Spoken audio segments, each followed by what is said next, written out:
हिंदू धर्म ग्रंथों में अनेक देवी देवताओं के स्वरूप और चरित्र का वर्णन किया गया है। प्रत्येक देवी देवता का उनके स्वरूप, आचरण और व्यवहार के अनुरूप ही उनका वाहन होता है।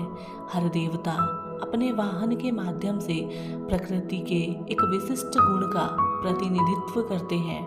माँ शेरावाली का वाहन सिंह, गणेश जी का वाहन मूषक, देवी सरस्वती का वाहन हंस, भगवान कार्तिकेय का वाहन मोर और भगवान शिव का नंदी। ठीक उसी तरह भगवान विष्णु के वाहन है गरुड़। गरुड़ एक ऐसा पक्षी है जो आकाश में बहुत ऊंचाई पर उड़कर भी पृथ्वी के छोटे छोटे जीवों पर नजर रख सकता है।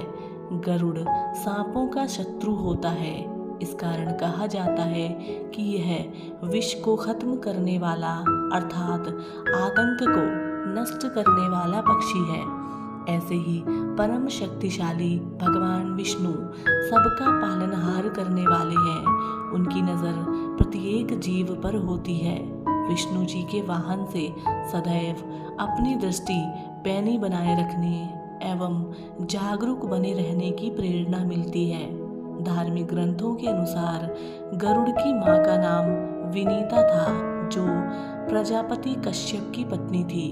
गरुड़ एक विशाल, अति बलिष्ठ और अपने संकल्प को पूरा करने वाला पक्षी था, जिसे भगवान विष्णु से अमृतत्व मिला था। पौराणिक कथाओं के अनुसार स्वर्ग में देवताओं ने युद्ध करने के बाद जिस अमृत कलश को असुरों से प्राप्त किया था, गरुड़ ने उसे देवताओं से छीन लिया था, क्योंकि इससे वह अपनी माँ को सांपों की माँ कद्रू की दास्तां से मुक्ति दिलाना चाहते थे। कद्रू ने यह प्रस्ताव रखा कि यदि तुम मेरे पुत्रों के लिए अमृत ला दोगे तो मैं तुम्हारी माँ दासत्व से मुक्त कर दूंगा।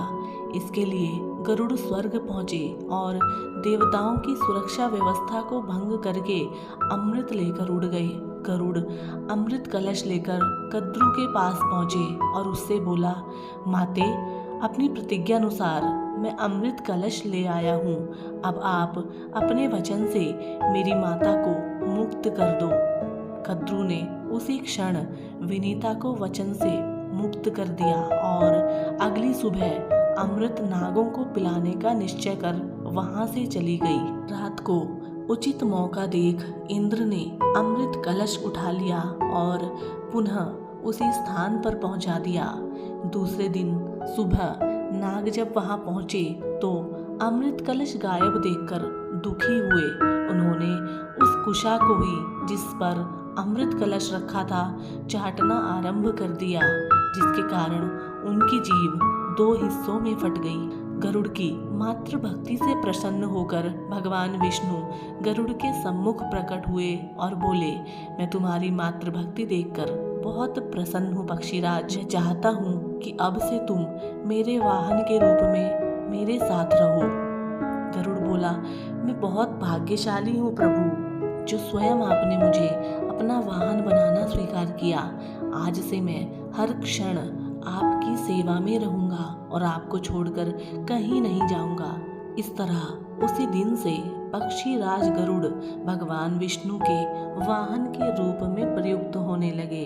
तो साथियों, भगवान विष्णु के वाहन गरुड़ से जुड़ी ये पौराणिक कथा हमने आपके साथ में साझा की। हम उम्मीद करते हैं कि आपको पसंद आई होगी, और यदि आप इसी तरीके की और कहानी देखना चाहते हैं तो आप हमारे चैनल से जुड़ सकते हैं। हम आपसे मिलेंगे कल एक और नई और रोचक कहानी के साथ। तब तक के लिए नमस्कार, जय हिंद।